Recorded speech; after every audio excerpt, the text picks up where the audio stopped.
We're going to talk now about male fertility. Researchers have warned that humans could become extinct if sperm count in many countries continues to fall at current rates. So, what is to blame for fertility issues? There's nobody better to talk to about all of this than the pioneer of IVF himself, Lord Robert Winston. Welcome to the programme. Very good to see you this morning. Let's do some myth-busting first of all. How worried should we be about male fertility? I think we shouldn't be too worried about scarce stories about fertility, frankly, at all. One of the problems is that the humans are so fertile that we actually overpopulate the world anyway. So I'm not convinced that a bit of subfertility, if it exists, would be a problem. But actually, I do not think we will die out because males are not being capable of impregnating their females. I think the evidence for that is really very poor. I was just wanting to quote the Hebrew University of Jerusalem, who say that the average sperm count has more than halved among Western men in the past 40 years. I mean, do you accept that there has been a decline in recent decades? And if there has, is there anything that men should be doing to avoid that? Well, I'm very familiar with the researchers at the Hebrew University, who I admire, and I respect the excellent research they do there. But actually, the way we measure sperm counts now is very, very different from what it was 40 years ago. And so much of the problem, I think, is new ways of measurement and more accurate measurement. So I think that's one of the issues. I think also when you look at different fertility clinics, which we did, for example, at my own in London when I was working there, was that that actually, when we rechecked these figures, we never saw such a marked decline. And I think it very much depends on how they're observed. However, I do agree there may be some reduction in fertility, but it doesn't seem to have prevented people getting pregnant. And what about oestrogen in the water? We're talking about water quality in London.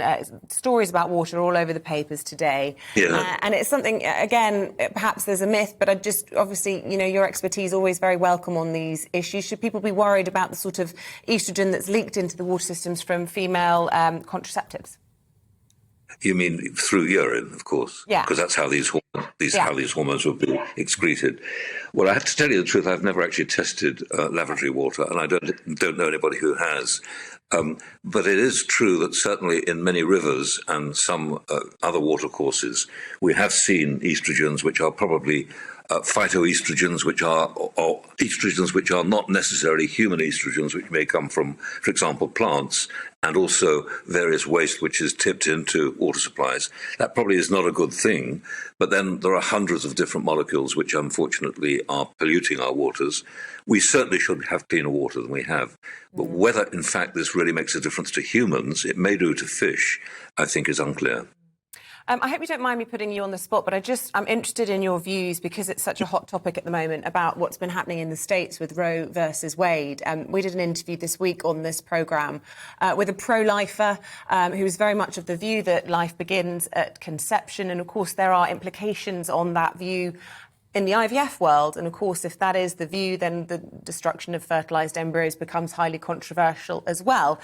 What's your take on all of this? Well, I think it's a terrible step back for democracy. I think, unfortunately, women should have absolutely the right to choose. I don't think parliamentarians or anybody else should have nearly as much power as they seem to. And for the Supreme Court, for example, as happened in the United States, to make this ruling with 6 elderly men, I think is really quite unreasonable.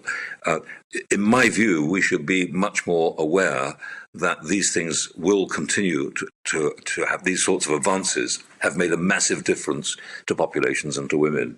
And this cancellation of Roe versus Wade in some states is another negative step back for the United States, I'm afraid.